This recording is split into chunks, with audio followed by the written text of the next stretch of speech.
Blacks in Technology. Blacks in Technology. Blacks in Technology. Blacks in Technology. Blacks in Technology. Blacks in Technology. Welcome everyone to the Blacks In Technology BITTechTalk podcast, a show where we talk to black women and men who are engineers, innovators, educators, inventors, change makers, and entrepreneurs doing amazing things in the world of technology.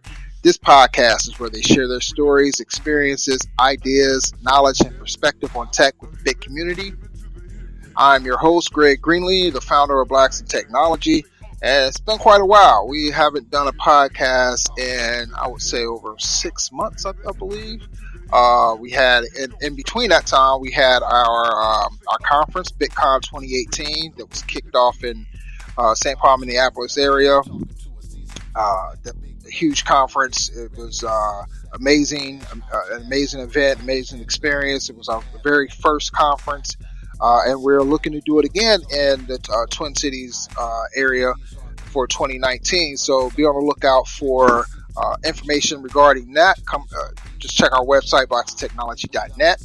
If this is your first time listening to this podcast, you can check us out on blockstechnology.net, facebook.com/blockstechnology, also LinkedIn, Blacks In Technology, Instagram, Blacks In Technology.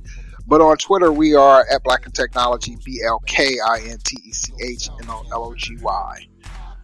All right, so since this is our the first podcast of the new year, I'm happy to have on our show Dawn Dickson. And before I introduce her, I really want to set this up a little bit, give a little bit of context on how we met. It was actually when I was up in the Twin Cities area for BitCon, and she just happened to be at, it was a Meta $1 Million Challenge. I think it was $1 Million Challenge is what they called it. It was a pitch competition. And, I'm just, in the venue because we were listed as a partner, because we helped promote it during Startup Week there in the Twin Cities. And, we just got to talking, and, lo and behold, found out that she was, from Columbus, Ohio, and that, she was, I'd actually heard of Dawn, but I'd never met her in person. And so we just had a really nice conversation, and, we exchanged information. I said, hey, I want to get you on a podcast. And so here we are, the new year, 2019. So if you all don't know who Dawn Dickson is, she is the CEO of PopCom. That's an automated retail company that uses facial recognition, AI, and blockchain technology to help retailers collect valuable customer insights. She has over 16 years of experience in marketing and business development, and she has launched 4 successful cash flow positive companies since 2002. She's been on Black Enterprise. She's donned the cover of the June 2018 issue of Black Enterprise, which I have an autographed copy of, so that's dope. She's been on Forbes, Fortune Venture Beat, Huffington Post, Essence Magazine, and Miami Herald. She's a recognized leader in entrepreneurship and digital marketing. She was featured in the Who's Who in Black Columbus, Black Atlanta, and honored as one of the legacy of Miami's top 40 under 40 leaders in South Florida. The accolades go on and on. She was selected to participate in some of the nation's top accelerator programs for entrepreneurs, including NUMI. Everyone knows NUMI. Canopy Boulder, Techstars, Brink, and is recognized as one of the nation's top entrepreneurs on the rise. So I want to welcome Dawn to the podcast. What's up, Dawn? Hey, Greg. First of all, you make me sound great. Thanks for the amazing intro. You are great. Man. Thank you. That was long, so thank you so much. Thank you guys for listening, and of course for tuning in. And shout out to you for having this very dope community you've created. I was so happy when I ran into you, when we were in the Twin Cities, and I've heard of Blacks in Technology, but I was like, wow, this is the man behind it all, and I didn't even know you were in the same state as me. So right, that's phenomenal, and thanks for having me. Ohio's doing it big. You know what? It is. It's true. It's really like the black people in Ohio are killing it. I mean, phenomenal. Yeah. But the thing is, as you probably see, and probably the foundation of why you created the organization, this community is like it's a ceiling. I mean, I feel like it's a kind of a ceiling in Ohio. It's a lot of limitations where a lot of us have to leave the area to like expand, which I was impressed by what's going on in the Twin Cities, actually. Yeah. I didn't know it was going down like that, but I'm happy you brought this communities to help us break through some of these barriers in Ohio, like get into the next Definitely. And level. You know what's funny though? I was having this conversation with actually some people because we ran into each other again. When was it? A couple of weeks ago at Numi was having. They were doing had a cohort coming through, and they had a pitch competition, or I wouldn't say a competition. It was more of just a pitch night here in Cincinnati, Ohio. And we ran into each other again, and McKeever Conwell was there. Yep. So I was talking to him, and because a lot of people, they meet me and they don't know that I'm from Cincinnati. I don't know this is where everything started for Blacks in Technology. And I told him, like, you know what, man, like, I didn't even focus on Cincinnati when I started out, and it was there were a few things, but mainly, I had been going to, different conferences around here and tech events, and when I talk to Black people here, and this is, I'm not trying to throw shade at Cincinnati, but when I talk to Black people here, they just weren't responsive to what I was trying to do as far as bring the community together, and so it was a little bit disheartening. So I go to a tech conference. Like, there was one some years ago. There were probably thousands of people there, and a handful of Black people. That's the story, the common story. And I made sure that I talked to every one of them, handed out cards, and to this day, I would say maybe one of them has probably joined BIT, and it was just, a disheartening thing. It's like, this is something that I'm trying to build for the community. And I know everyone has different priorities and things like that in life and in professional career. But to me, it's just like, when you see something, you already see what we're up against. We're here in this conference, and there's, we're probably 1% of, the people in attendance here. So, why not come together and at least engage with one another, help each other build things like that. And so my thing was, I'm going to start something, and I'll focus on everything else, and then watch Cincinnati fall along later. And that's kind of how I approach it. Your work is national. I mean, that was good too, because that's what I've realized a lot of times, even coming from your hometown or your home state. You got to make it big somewhere else and then come back home and you're the hometown hero. But it's like, I've been here all along. Like, I had to leave Columbus for 12 years for them to show me love, crazy. It was interesting. So you built a national, probably global, literally network, and, based in Cincinnati. And so that's amazing in itself. So thanks again for having me, and everybody listening. Thank you for being a part of the community that is so important and so needed. So, I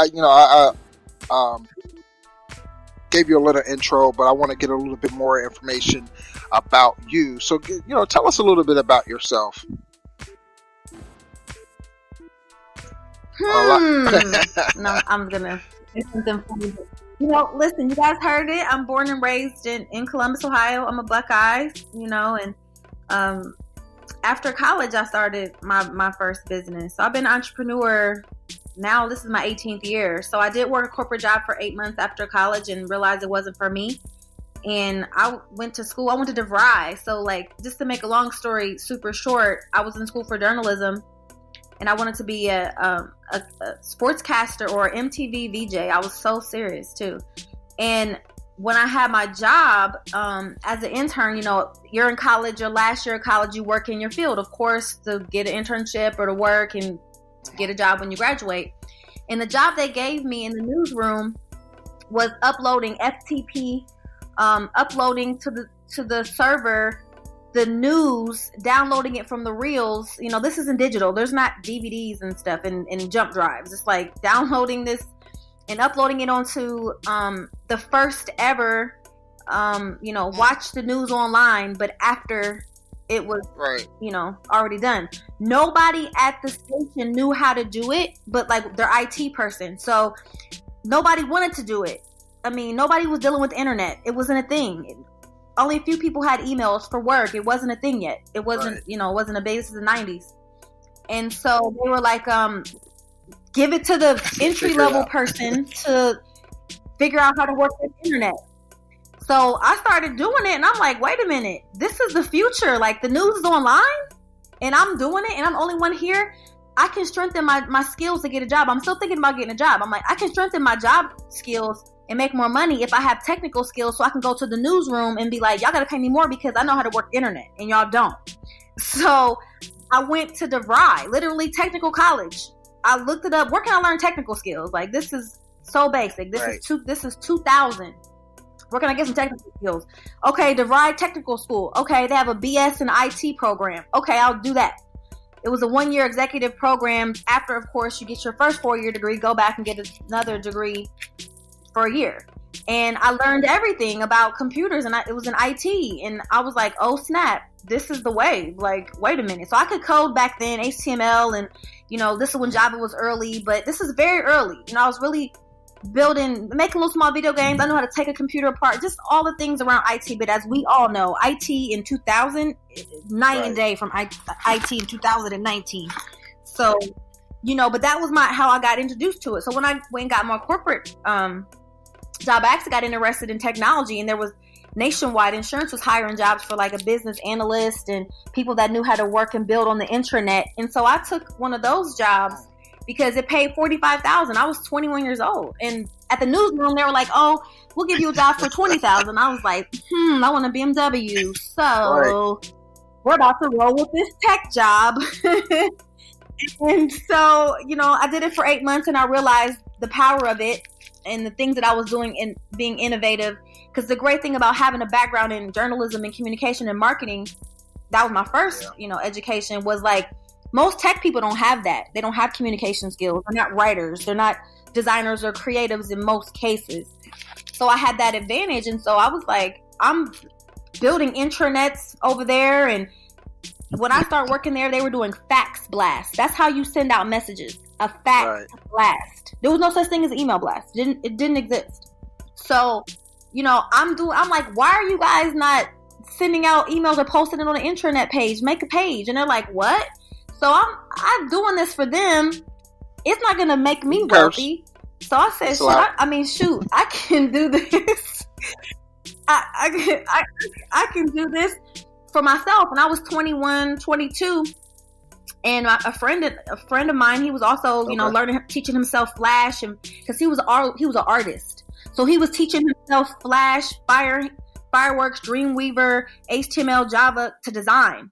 And I'm like, let's do a website and let's build it, and I'll use my marketing skills and all of this, and we'll do a website with events and entertainment, and you build it. So he built the site. We were streaming video before YouTube. We were streaming music.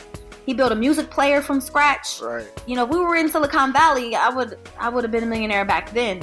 But it really was like social media before social media. But so I quit my job after 8 months, and I did that for 5 years and made money, really good money, from doing emails, selling emails. When emails first came out, I started doing emails. I was first just doing like templates and AOL, hand coding HTML emails, and charging people. And so that's how I got into it. And then, so I graduated from college at 21 from Ohio State, and then I went right back to DeVry that same year. So by the time I was 22, I was, making $45,000 and had my BMW right away. And I was like, building intranets and websites and stuff like that. But that's when I started my first business, which I didn't even know was called a tech company. I didn't even know. Right. It wasn't called a tech company back then. It wasn't called a startup. This was 2001, and we had a whole web. Wow. We were getting over 100,000 visits a month, hits a month. Yeah, it was amazing. Just from Columbus, Ohio, Central Ohio. So then, I did that for 5 years. It did really well. It was a media outlet. It was a great business. It was great. Definitely made money. Definitely was a great business. Didn't know how to scale it. Was very young, of course. All these programs that are out here today, I didn't know anybody that did what I was doing. there was no Blacks in Technology. There was nothing. There was no mentor. There was no nothing. So we were just doing this it's as young people. Yeah, and it's really interesting that you mentioned that, because I mean that was, that was kind of one of the foundations of building Blacks in Technology, was like, hey, like, who do we turn to? Not only for just to have the kind of like the safe space where we can talk about things that go beyond technology, right? Like, somebody's having an issue in workspace where there's racism involved, or what have you. Like, we have that safe space for that. But also, where do you go when you want to talk to somebody about building a company or learning a new technology, and maybe some of your other counterparts aren't as responsive to you, right? You kind of feel isolated and things like that.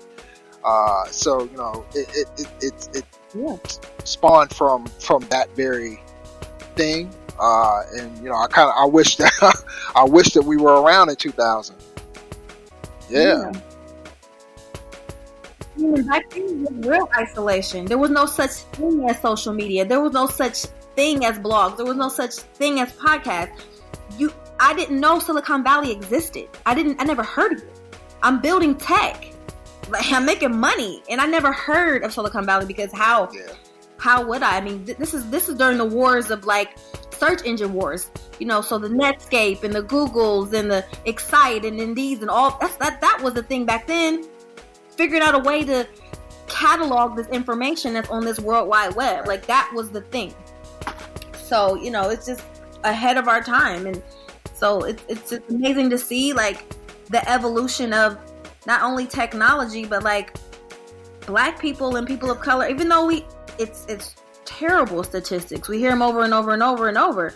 But you have to keep in mind, it started at zero, like zero. So even though we're 3% or now 1%, I never seen anybody that looked like me at anything. I told you I was the only person at the whole news station that even knew how to work the damn internet. So definitely, and this is a good segue. I would love to see talk about how far we've your come. podcast, Bars, and you talk candidly. I've listened to a lot of the episodes where you talk very candidly. You have different guests and things like that as well, but you talk very candidly about being a Black woman entrepreneur. So to our audience who hasn't checked it out yet, hopefully you will after hearing this podcast. Tell us what Bars is about, and kind of go into like why you decided to launch a podcast.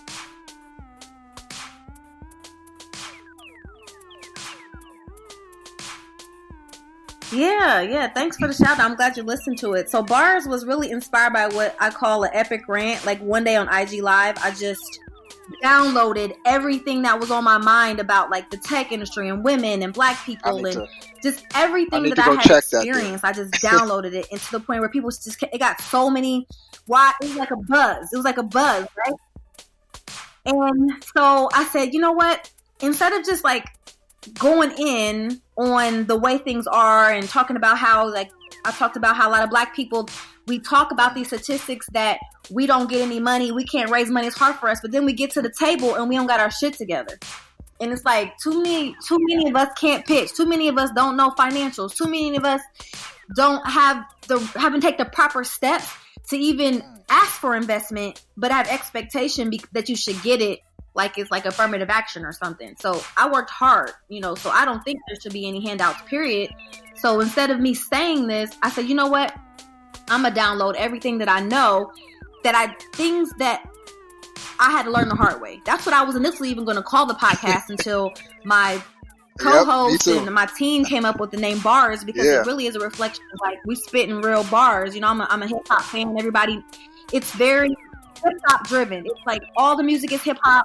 We give quotables, hip hop quotables. It's all about bars. So I say it's like the Breakfast Club or the Joe Budden podcast version for like, but talking about entrepreneurship and really the real deal. And so I said, I'm going to just download everything, but I'm going to do it in order. So it starts from episode 1, where it's like, be self-aware. Before you can even talk about starting a business, you need to really understand what you're getting into. So like, I literally walk you through from thinking about being an entrepreneur, growing your whole business, getting customers, raising money, managing money, everything in 7 episodes. And the final 7th episode is about self-care. So that's season 1. And we're actually taking it on the road. And we'll be at South by Southwest. So that's exciting because we're taking bars on the road and going to start doing it live. But it's on Apple. It's on Spotify. It's on Google. It's The Bars Podcast on Instagram. You can find the links there. But it really is like my body of work. Of course, we have a team. You know, Christopher Scott, he's our content director, and he's the DJ. And like making sure the music goes along with the theme. It's very important that when we talk about, all the music in the background is talking about that topic. Because I believe there's a hip-hop quotable for every situation in life. So that's kind of like, those are the bars that I go off of. So that's my contribution. And I want to say something. Feel like if you listen kudos to bars, to, you know, you're ready. You're ready and to giving us this contribution. And Period. The reason why is because it's something that I've had frustrations with when it comes to, you know, let's say just for instance, like I'll read about or hear about or even, you know, watch a video of an entrepreneur, right? And I get tired of rah-rah speeches, right? I get tired of, you know, kind of the pom-pom, like follow your passion. Like, that's not going to get me money. Like, it's, I understand that the concept behind it, but where's the applicable information at? What can I take from this and apply right now? I can't apply follow your passion. Like, that's not, you know. So right. I love it when I hear people talk about, like, you know, I want to give people the real, the 100%, what it's like, what you're going to be facing, what you need to get together. Because as you said, you know, you find out, you know, a lot of people don't have their shit together when it comes to pitching, or they might not know about their financials. And so instead of giving these people rah-rah speeches, let's give them something that they can actually take and apply, that they can go and use that information to make themselves and make their company or what have you better. So that's why, you know. Yeah.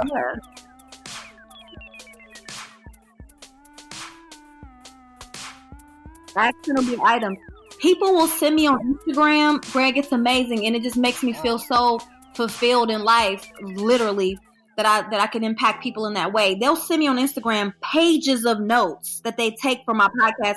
They'll tell me it was like a podcast version of an accelerator, because there's things that they never heard of or never knew, and it's critical things. And most of the time when I found out about these things was in critical moments where I needed it now, and I'm like, damn, I didn't even know what this was. Yeah. And they're asking me right now. I'm in the room. I'm at the table. And I don't know. I don't got my shit together. It happened to me. And I'm like, you know, we can't keep letting this happen, because it is a thing called pattern matching. And if we keep going to the table and our shit ain't together, we're not going to keep getting invited, period. So that's why for me, I said, I'm not going to, I feel a way when I say, like, oh, I'm the first black woman to do this or that. And I'm like actually the first black woman to do several things. So are my peers. A lot of women. And it's not good to say that if there's not a second, third, fourth, fifth, sixth, you know, 100,000 to the point where you lose count. So we can't just get in a position of information, knowledge, access, and not share it. I feel like it's our responsibility. And so the way to do that, like now, I mean, the podcast, and I'm definitely going to come out with a couple of books, and we're working on a documentary as well. And it's just content. It's content that what I want to leave to be, you know, what my legacy is like, why does everybody have to learn the hard way, like this hard? Like, I just need to tell people, because the things have been devastating that I've had to go through if somebody would have just told me.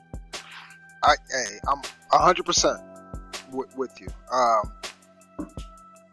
I'm big on content, right? Like, if you check out Blacks In Technology, you'll see the podcast. That's one. But if you're going deeper, you'll see the videos. Like, we did a series called The Tech Life, and our first series of that was called Getting Hired, because, you know, I was tired of hearing this narrative around.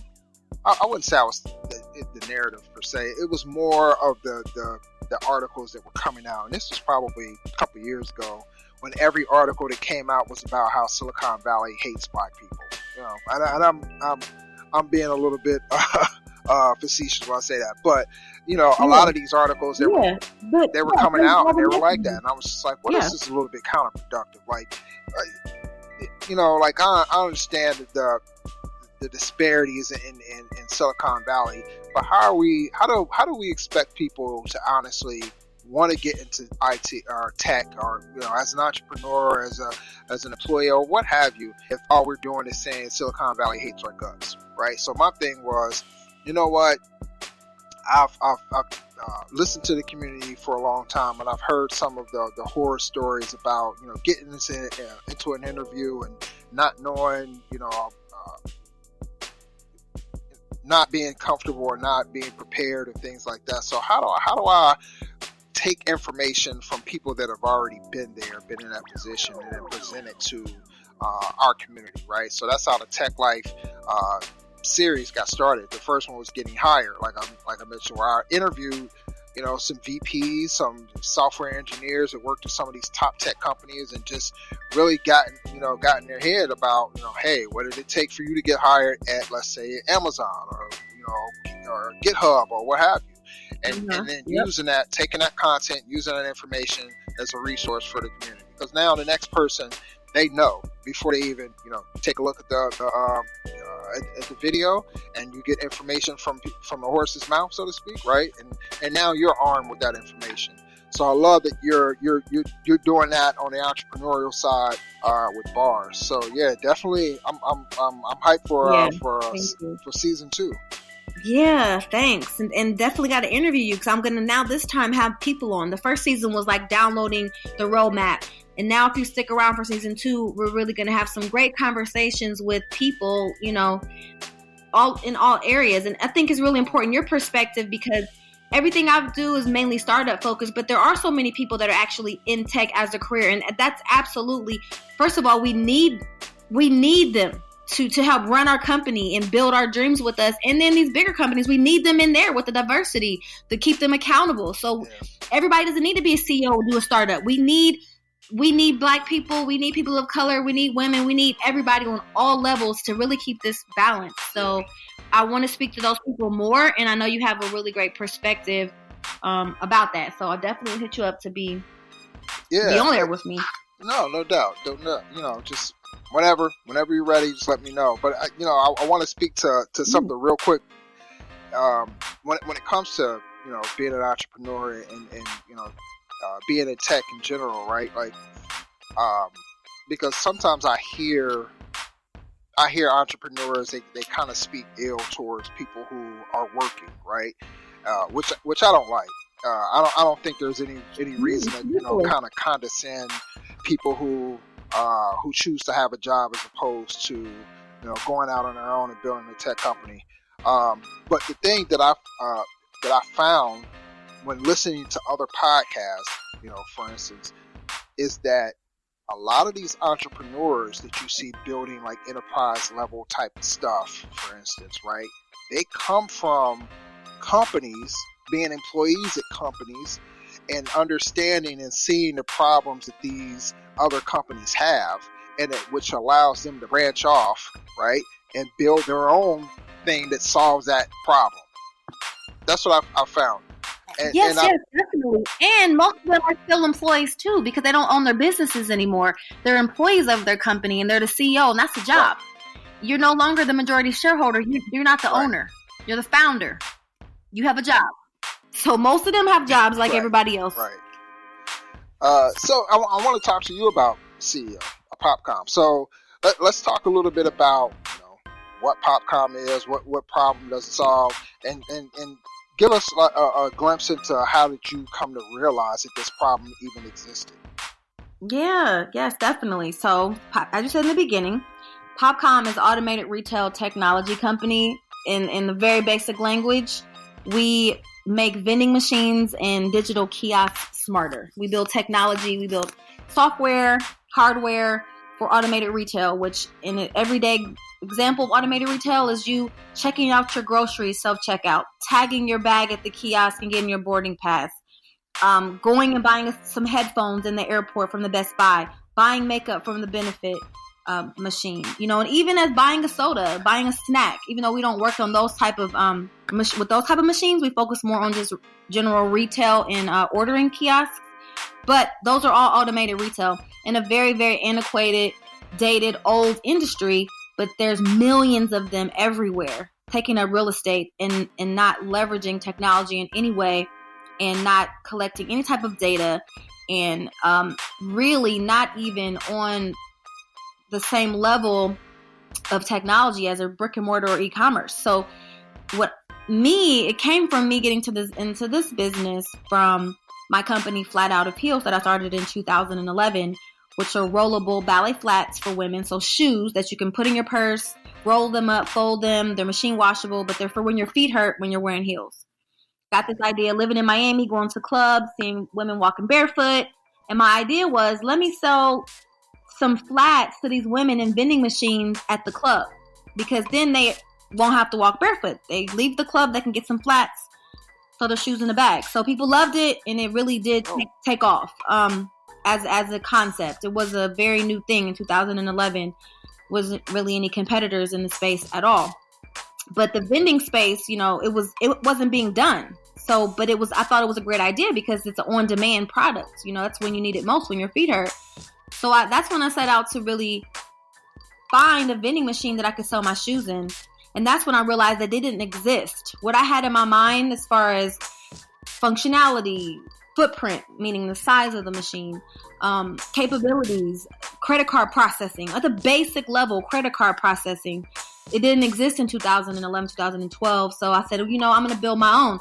And that's always been my attitude as an entrepreneur. I mean, again, my first business in 2001, started another business in 2005, a consulting agency where I worked on many products and many things, and launched many projects and products as a consultant, but still got to put my hands on a lot of things. So I feel like, if I see a problem and I see the pain point, and at this time it was my pain point, I was going to solve it.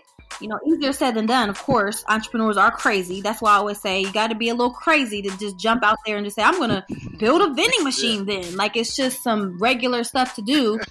And looking back, I'm like, what were you thinking? Because you got to do the hardest shit of all time. You could have built an app and been making money by now, but you want to go build some super hard shit. But that's what I love to do, is also just tackle those hard problems. So I did it though. I found someone in the UK to build a vending machine, built 5 machines for me. And I put my first ever Flat Out of Heels vending machine in the Atlanta airport, which was, again, like, just blessed. I can't say nothing else but that, because my very first machine in the Atlanta airport, which is the number 1 airport in the world, what's the chances of that? That's the pure blessing.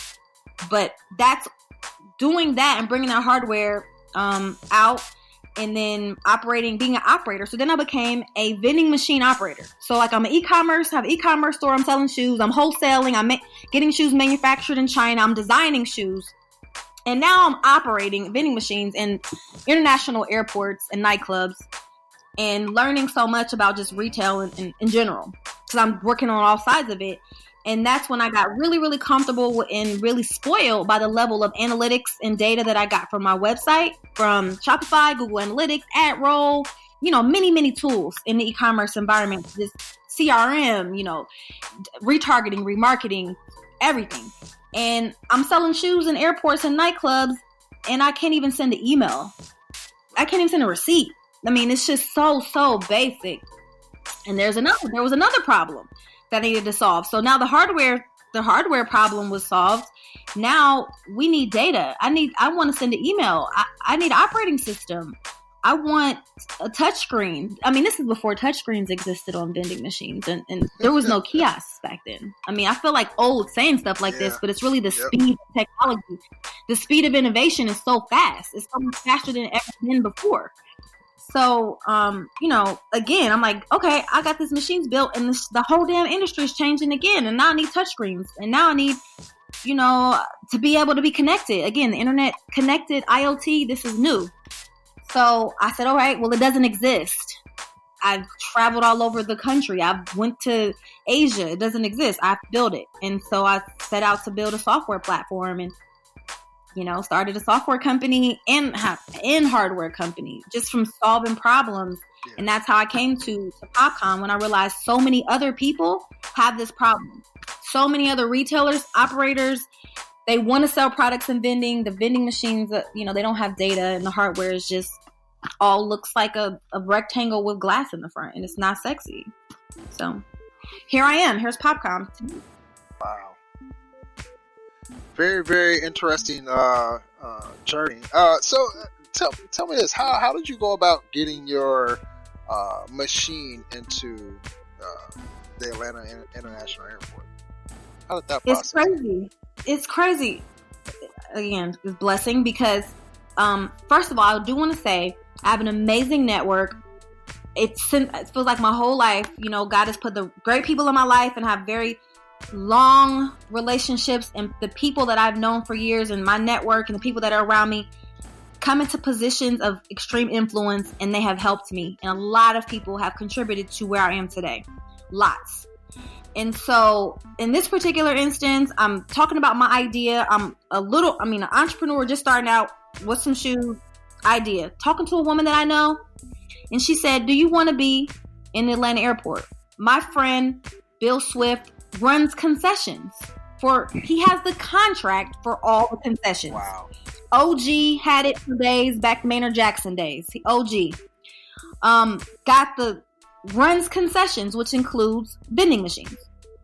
And she just walked me in to meet him, got a meeting with him. He liked it. What's one thing about Atlanta is, the community does put you on and uplift one another, and people are very helpful.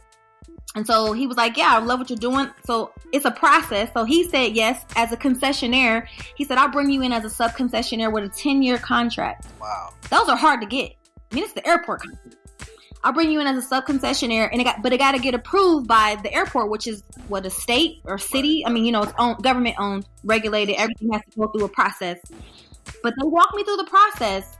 I had to pay for a build out. I raised money. Once you tell somebody, I got an airport contract, it wasn't too hard for me to get angel investment from my high net worth friends, which again, my network is great. My first investors were Black angels, all of them. I know they were all my friends or former clients or people I went to college with. All Black people gave me like $400,000. So when you talk about there's no Black angel, again, it's just network. It's just network. So that I really got walked into the airport. Same thing with Club Live, literally. I said, Club Live is the number one club in Miami right now. It's going down. My friend said, you want to talk to Dave Grumman? He's the GM. He runs it. Walk me into his office. 10 minutes. 10-minute meeting. Here's what I'm trying to do. He was like, fine, let's do it. All right. Is that it? The universe is working for you. Have a good day. Bye-bye.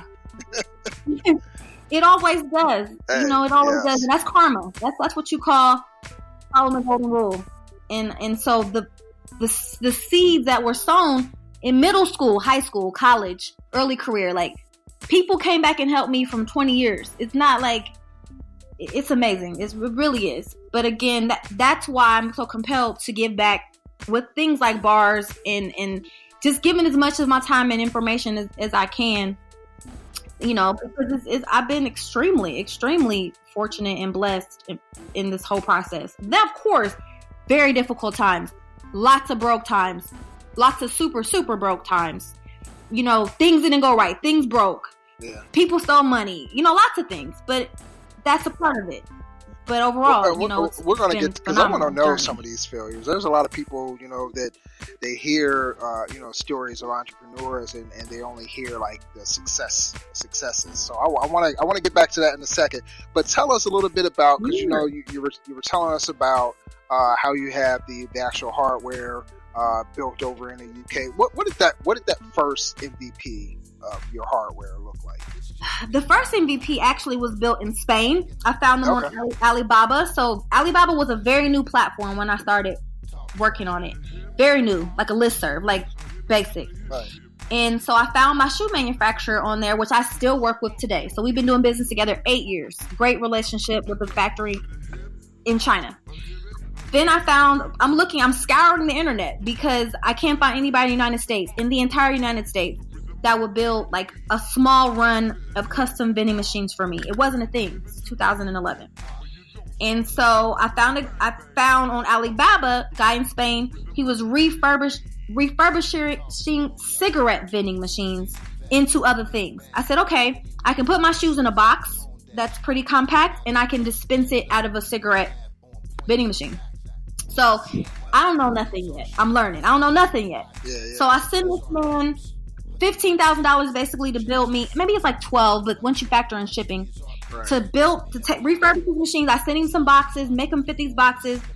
I said, okay, I wanted to accept credit cards. So I went out and bought a credit card unit that you get, you can buy them. I bought a credit card reader, sent it over to Spain, sent him graphics, went through the whole process. It was so beautiful. Didn't go over there, just communicated on email and Skype, if we even had Skype. Maybe we did have Skype because we had to talk somehow. Right. And then shipped them over to the U.S. And when I plugged them in, they lit up. It looked beautiful. I took a picture, put it on Facebook. I was so excited. And they didn't work at all because there was no engineering done. Like, this is a machine. If it's going to accept credit cards, it has to be some work done to give it the command for when you swipe the card for something to come out. Right. There was no work done on that. It didn't work. They never worked. I ended up selling them for $8 for scrap metal after I kept them in storage for 10 years, basically. What, now 10 years? No, not 10 years. 8 years. Yeah, because I just got rid of them this summer. But I found somebody on LinkedIn that was winning awards for building like really cool vending machines, little dispensing things. He was just doing some cool stuff in vending when nobody else was. And I convinced him, I had a good business plan. I had my shit together a little bit, enough. Okay. Until the VCs told me I didn't. But I had enough to show him, convince him to work with me, and he did. And I flew over to the UK this time. No more spending money without testing the product. And went over to the UK, made sure it worked. It did work. I mean, there was a software engineer and there was also a mechanical engineer and there was an electrical engineer that worked on it as well. So there was a team. It was a custom machine.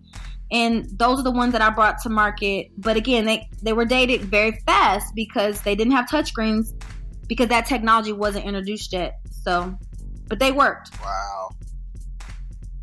Very, very, very cool story. I mean, because a lot of people, they automatically think that, the first iteration of whatever your idea is needs to be 100. I'm on version 5 right now. 5, right. It's not even out. It's not even out. I'm on version 5 and it's not even out. Think about that. I built 3. We went through the whole specs and spent thousands of dollars for 2 that never got built. And now I'm on the final iteration and the one that's going to market this year, finally. So how many people are on your team right now? Now we have 5 full-time and we have like 3 contractors. We're a small team of really software engineers and, we outsource. I'm a fan of outsourcing. It's not the model that they tell us to do when you're building a company and scaling it, in a venture capital perspective. But for me, the type of very highly specialized and highly qualified talent that I need, I can't afford to keep them full time. And typically that level of talent likes to be free. They have their own company. Like my CTO, he has his own whole software development company and he's a full-time CTO for me, but he has a whole empire of his own. So I found that, for me personally, what works best for me is going out and finding the best and, working with a team of entrepreneurs, essentially. Everybody on my team has multiple things that they do. I mean, this is their full-time role, of course, but like me, I have like 2 other companies. So working with people like that, we don't need a huge team because we have like extreme performers and producers that I don't have to pay employment tax and Social Security on a 1099. Love that. There's a little nugget. There's a nugget right there, people.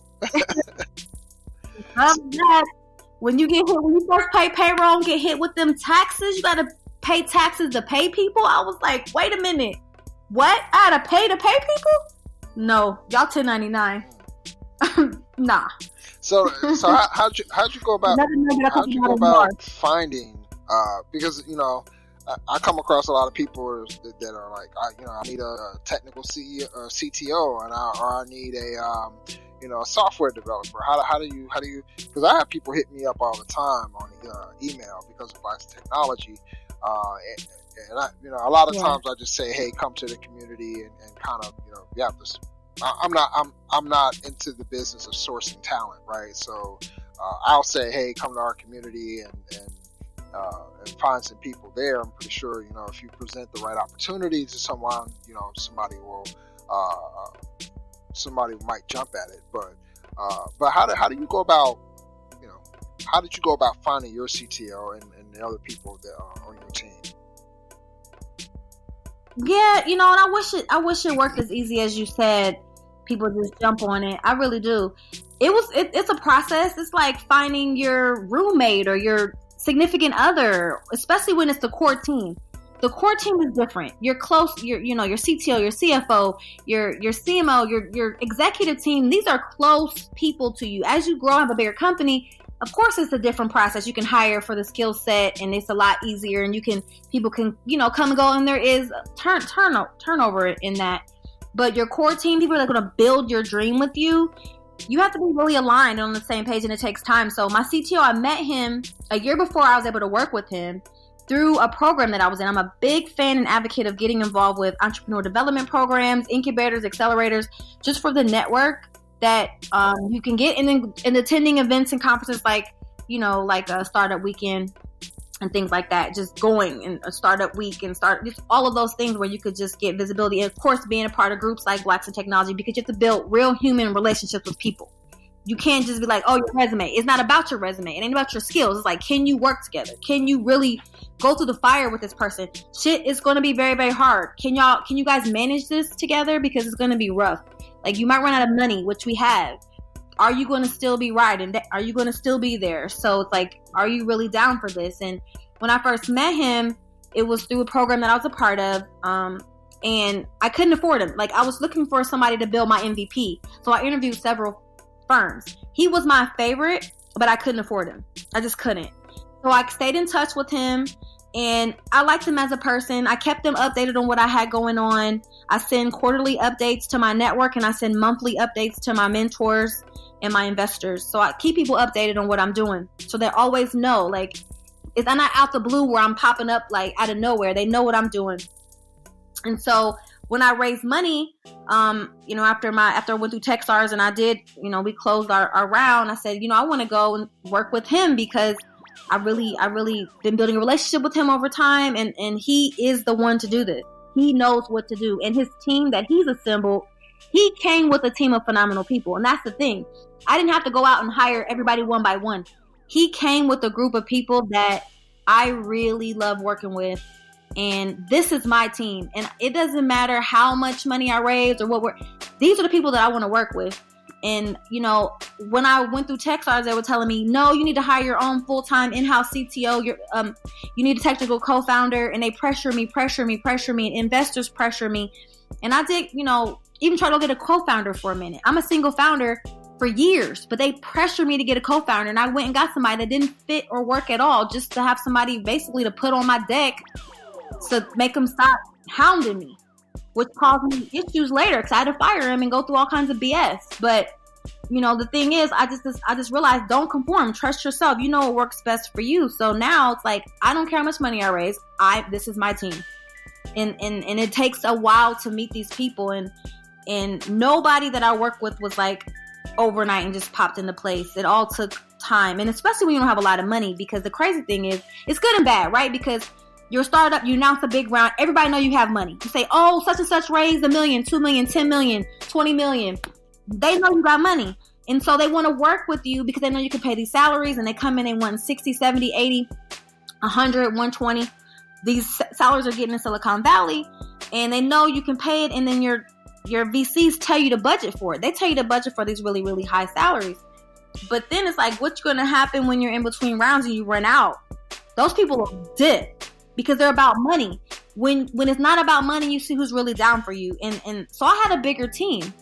And when our resources were low, when we had to get lean, because I'm focused on building product. I'm not going to keep on raising money and diluting myself. I'm going to be lean and I'm going to get my product out and I'm going to grow from revenue. That was my decision. And we had to downsize the team. And the people that was riding, and they still riding. And the people that, wasn't a good fit, they're moved on, and it's all love. But that's when you'll find out, and so it does take time, and it's not an easy thing, but you have to just build real human relationships. Nice. Yeah, definitely. Thanks for sharing that. Pretty sure some people listening will be able to take some good nuggets from what you just said there. I want to talk to you a little bit about. I know you mentioned raising money and money running out, but more importantly, you referred to being able to do things kind of how you want to do them, and people were pressuring you, and even though things didn't feel right, you felt pressured.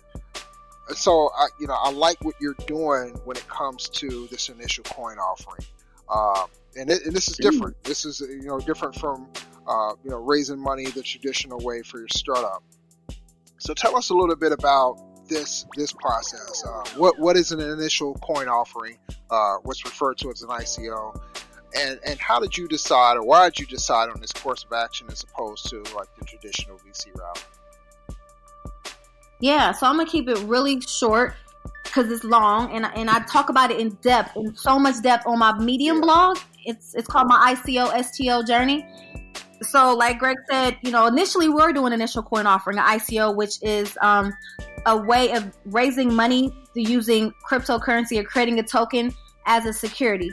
But there was a lot of laws that changed 2018 around using a token as a security because of the multi-millions, billions that was raised by startups. A lot of that fraudulently money mismanaged, and there was really no regulation around raising money the way that the SEC regulates the other types of fundraising that we do, whether it be through, of course, a stock exchange or, going public and IPO, or private funds, private equity, and things like that. So the rules changed, and they said, no, you can't just be out here raising money with a white paper and doing ICOs. But they did say what was legal was a secure token offering, which is essentially using a token as a security. So you tokenize your cap table, which in simple terms, it means when you're a C corporation, you have shares. That's what they're called.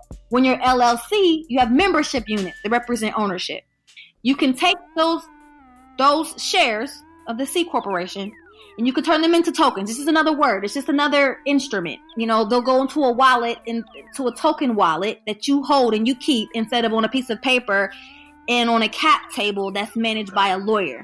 That's the difference. You hold your securities. We keep record of your securities. That's the difference in a token as a security and just saying you have shares in something. So the SEC, along with, the Jobs Act, which was passed in 2012 by President Obama, which allows startups to sell equity in their company in the form of crowdfunding to non-accredited investors, which is historical, groundbreaking legislation that greatly impacts our communities. The difference between a non-accredited investor and an accredited investor is basically wealth. So if you're an accredited investor, you have a net worth of $1 million, or you have reported $200,000 on your taxes 2 years in a row, or $300,000 as a couple. Non-accredited is everybody else. So basically, you're already wealthy.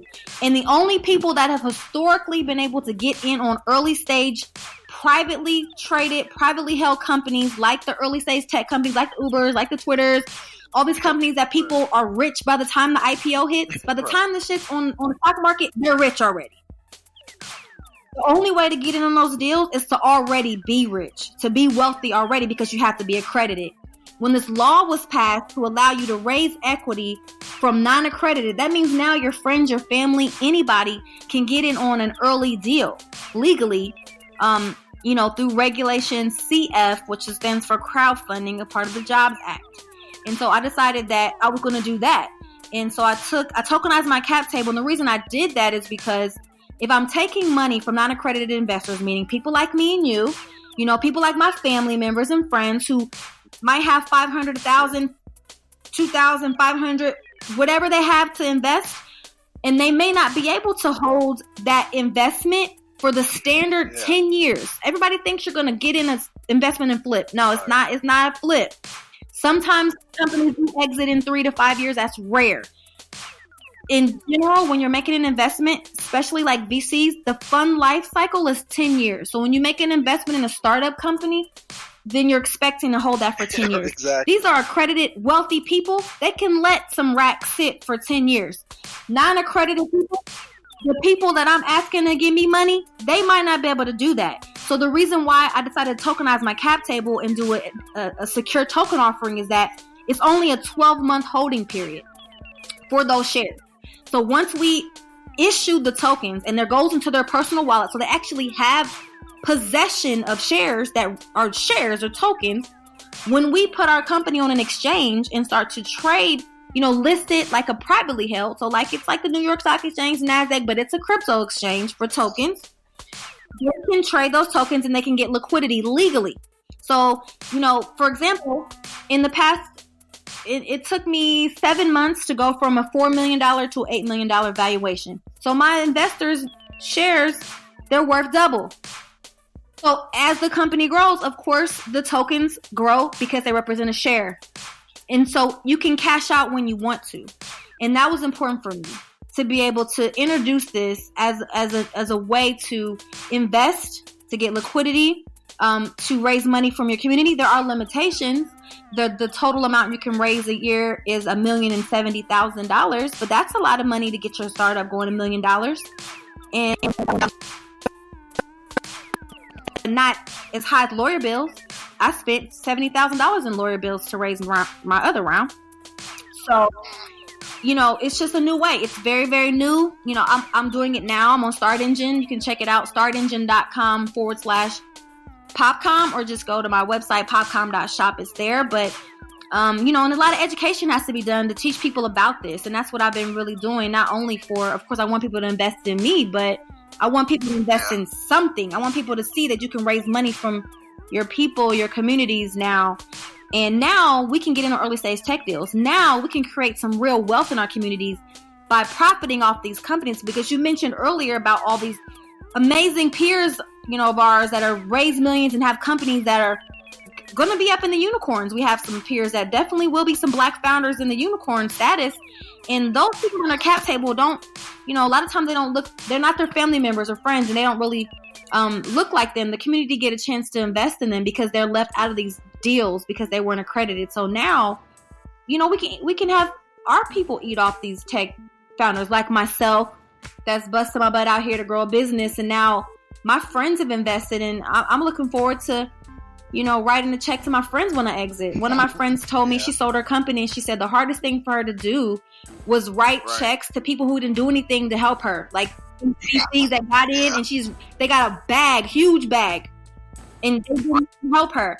I am going to be so happy to give money to people that I know when after I sell my company or whatever, the outcome is, or they can get liquidity on an exchange. So I encourage everybody to do your research and understand the laws and understand how there's other ways to raise money. And I don't believe, even though I've raised over $1 million from VCs and angels, I don't believe in the VC Silicon Valley machine. It doesn't work for everybody. What you just said and what you're doing is so incredible. Because I not only can I hear the passion in your voice when it comes to what you're doing and giving back to the community and things like that, but I also hear the loyalty, right? And there's you run across some people that they don't really care about the community, right? They're more concerned about getting money, and I can tell that you're just a genuine person when it comes to wanting to do the right thing. Of course, you want to build your business and make money for yourselves and things like that, but you also want to help empower others and empower the community. So I think that's super commendable. Thank you. Really, I'm telling you, so many people have helped me. So many people have poured into me. Of course, I learned a lot of things the hard way because mainly people around me weren't aware of the information. It was in a concentrated area with a certain group of people that had that information and knowledge. Now we have it. We have to share it. But if it was not for so many people doing things, I mean, everybody that bought flat outs from Facebook when I just launched it out of nowhere and they supported, I mean, all those people, every single person that contributed to where I am. So it makes me very happy. I think that's a testament. Not everybody possesses that, right? Like, I was talking to a friend, someone the other day, and this is something that is going through my mind quite a bit. Because you'll see someone and they'll be like, hey, I want to thank my mom for raising me and blah blah blah, which is true. But for me, I'm like, you know what? Yeah, my mom and dad, did a tremendous job in helping to raise me. But there are a ton of other people who helped raise me too, either directly or indirectly, right? Like either I've seen, their failures and learned from that, or it's a lesson that they taught me directly and said, hey, don't do this. Or I've seen the way that they were living, and I might have asked them, like, hey, how did you obtain this? Blah, blah, blah. And they might have told me. Like, people, they tend to forget, all those interactions throughout their lives, like what really built them up to be the person who they are and achieve the things that they achieved. Yeah. And so I think it's refreshing when you say, all these people helped me. It wasn't just, of course you did things, you grinded and all that, but you acknowledge the help that you received from everyone else, and that you wouldn't be where you're at right now without that help. And I think that's dope. So a few more questions. Thank you, definitely. We recently ran into each other. I think we mentioned earlier a couple of weeks ago at the New Me Pitch Night in Cincinnati, Ohio, and you told me that you were serving as an entrepreneur in residence. I myself had no idea what an entrepreneur in residence is or does. So for the people who don't know about New Me, who don't know about what an entrepreneur in residence is, tell us what New Me is and what the function is of an entrepreneur in residence.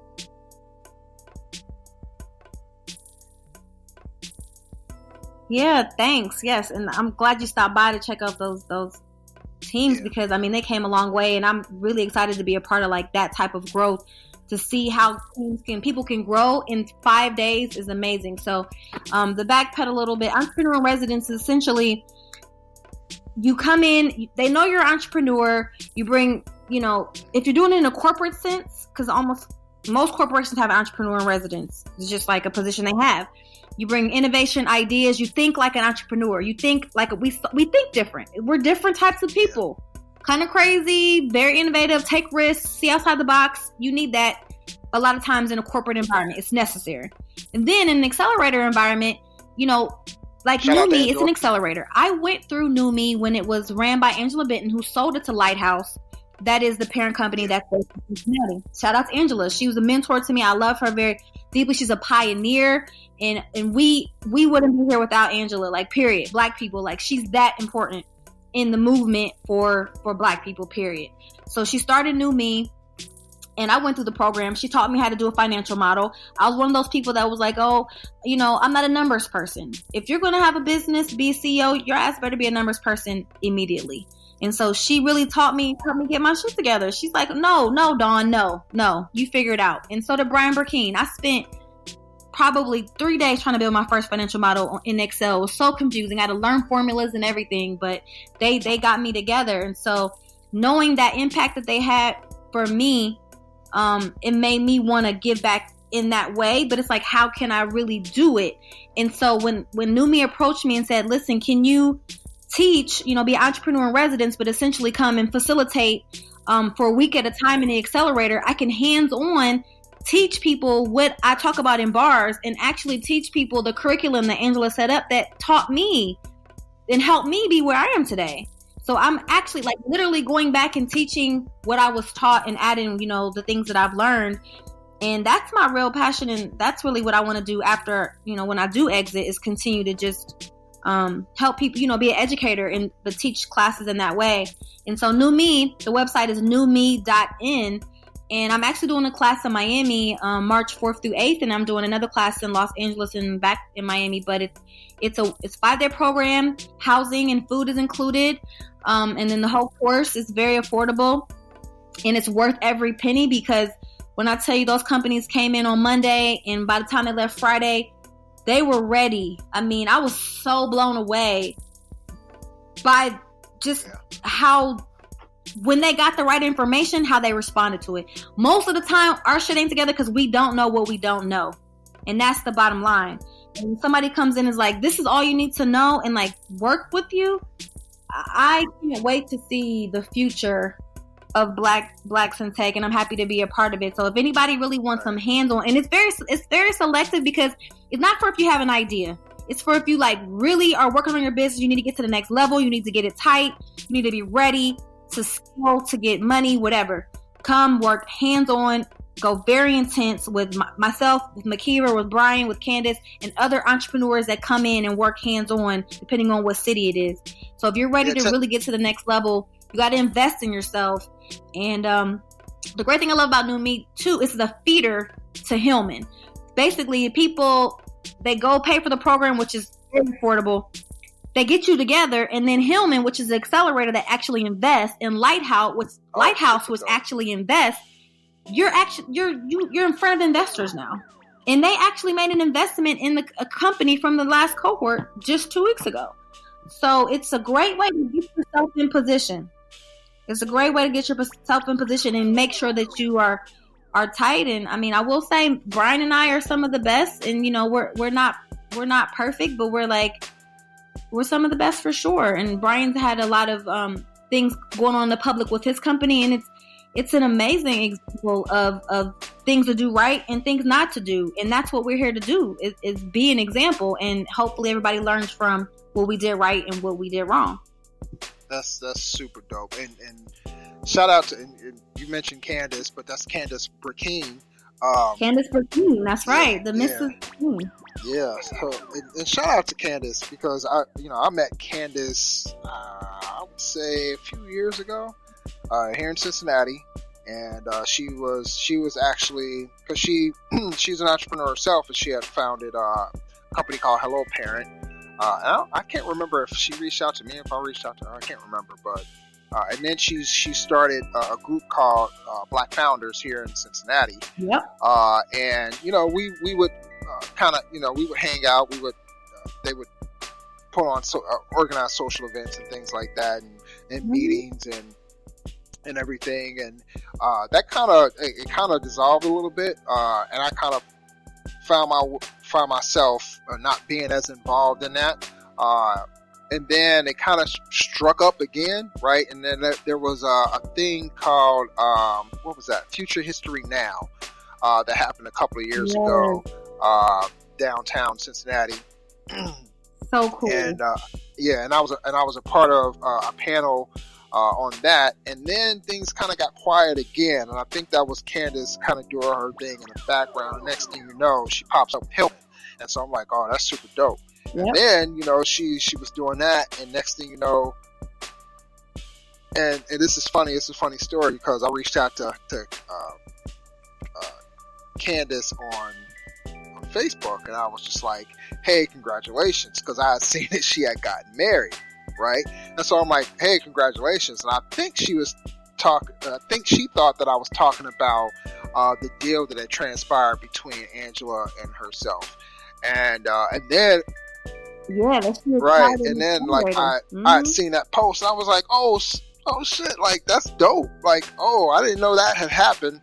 I was congratulating you about your marriage, and here you are, making big major moves with acquiring Numi." So, We mentioned earlier, Ohio doing big things, super on the map. Ohio definitely doing big things. I'm glad to see that all this is coming about and working out for her, and the future is bright. So before we go, let's name 3 things that you think every budding entrepreneur should do, like when embarking on starting a new venture. Listen to Bars Definitely. podcast. Definitely on Apple, Spotify. Definitely, before embarking on something, I mean, I can just be very clear about the problem you're solving, how big that problem is, and how scalable your solution is. Like, just know what you're getting into on that right there. Like, how many customers can you get? How much money are you going to make? What's it going to cost to really do this? Do you have the bandwidth to do this? Can you really do this? So, I mean, that's part of like self-awareness, assessing your customer, customer discovery, assessing your business, really knowing what you're getting into before you get started. Interview some people, ask around. Don't just jump and do something because you felt the pain point. Even though I like to solve problems, I always go make sure I'm not the only one with that problem, because you definitely need customers. And then I would say something that people rarely mention, stack some money, get your credit together. That, because you're going to run out of money at some point. In most cases, not everybody, but mostly everybody that I know. And so just having access to get your own money. I mean, when I ran out of money and I didn't want to raise any more VC money because VC money is very expensive, I didn't want to dilute myself down anymore. I used my personal credit and I went and got money. I went and got money for my business with my credit. It wasn't, I didn't want to do it, but I had that option. And for me, it was better than going and selling a big part of my equity. So, and I was able to, pay that back. Because I invested in me and I believe in me. So, but if I wouldn't have had my credit together, I wouldn't have been able to do that, or even have credit cards to sustain my own self in times where, I may not be able to get a salary just to make sure that I'm good. So, definitely a credit, and then to be able to leverage other loans like business loans, factoring, and things that they're definitely going to go off of your personal credit if you haven't been in business for, I believe, 3 years. So that's what I would say. Know what you're getting into, and just get your personal affairs in order. Stack money. Don't quit your job right away. Stay at your job. Like, work on your business and launch it while you still have a guaranteed check, because once you jump out there and there's no guaranteed check, you got to be ready for that. And I would say I always did save and stack, and then things happened and ran out, but having credit and having some savings was important. And even when I started making a good salary, I always make it a practice to save a third of my income, so that when things happen, I have a cash reserve and just live below my means until I got liquid millions. I'm a millionaire on paper, but I don't have liquid millions. So I will be living below my means, and that's key. Dope. Those are some great suggestions, by the way. Appreciate that. And so, what's next for you? Next is getting this daggone product out, raise this money, finish this Reg CF campaign. I'm trying to at least hit 300,000. We're at 140,000. We have 35 days left, so trying to get more money on this campaign and get the product out, launch that. And then just scale the business. Love to see it get acquired by the highest bidder in, 3 to 5 years. I have some acquisition targets. Keep on teaching and being an entrepreneur in residence, doing my podcast, keep it on the road, got a couple books, drop some, video content, and just, live life. Retire by 45 is the goal. Live life. So not that busy. What'd you say? I said, so not that busy. No, not that busy. I'm doing all of it now so I can retire, so I'm working on my retirement plan. So far, so good. But the thing is, I have so much fun. I love what I'm doing. Yeah. I don't work to death. I'm not a workaholic. It's a great balance. I feel good, healthier than ever. It's just, I have a lot of great people that are around me and work with me and allow me to live my dream. And I'm definitely not stressed out. I mean, it's a lot of pressure, of course, but having a balance in sleep, going on vacation, these are all important things. And nice. So just got off of vacation yesterday. Yeah, I've seen that. Yeah, it's important. Vacation is a critical part of my life. Where'd you go? It's what happened. I went to Tulum, Mexico. It was amazing. Very nice. I highly recommend it. I loved it. But I sleep and I enjoy life. And that's important too, you guys. Don't work yourself to death. People say, I sleep when I die. Well, you're going to die faster. Yeah. That's what's going to happen. Exactly. You're going to die faster. So get some sleep tonight, please. That's about it. So how can people, get in contact with you if they want to reach out, get some advice? Or how can people find your website? Give us all that, all the URLs, all of everything. Okay, I'm gonna run it off, and I have my website coming soon. But until then, you can go to, first of all, get on one of my classes on newme.in. Listen to bars. You can go to bars on Apple, Spotify, or go to Instagram. The Bars Podcast, BARS, no extra fancy. It's just BARS Podcast. I'm Dawn Dickson, Dickson, on every platform. There might be a "the" in front of it on Twitter. But you can find me on LinkedIn. I put a lot of great content out on Medium. I'm really proud of my Medium blog. Check it out. I document everything on my Medium about this whole fundraising thing. So if you're thinking about and you want to learn about how to raise money in a non-traditional way, I have documented this for the past year, blogging actively. All the steps are there. And then, of course, if you don't want to read, the podcast is there.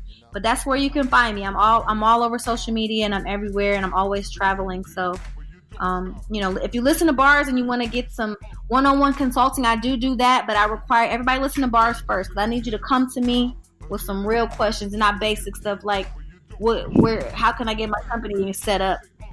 I need you to come with me with some real questions. Let's solve some real problems. So that's that. But I do consulting on a very limited basis for people that are really ready.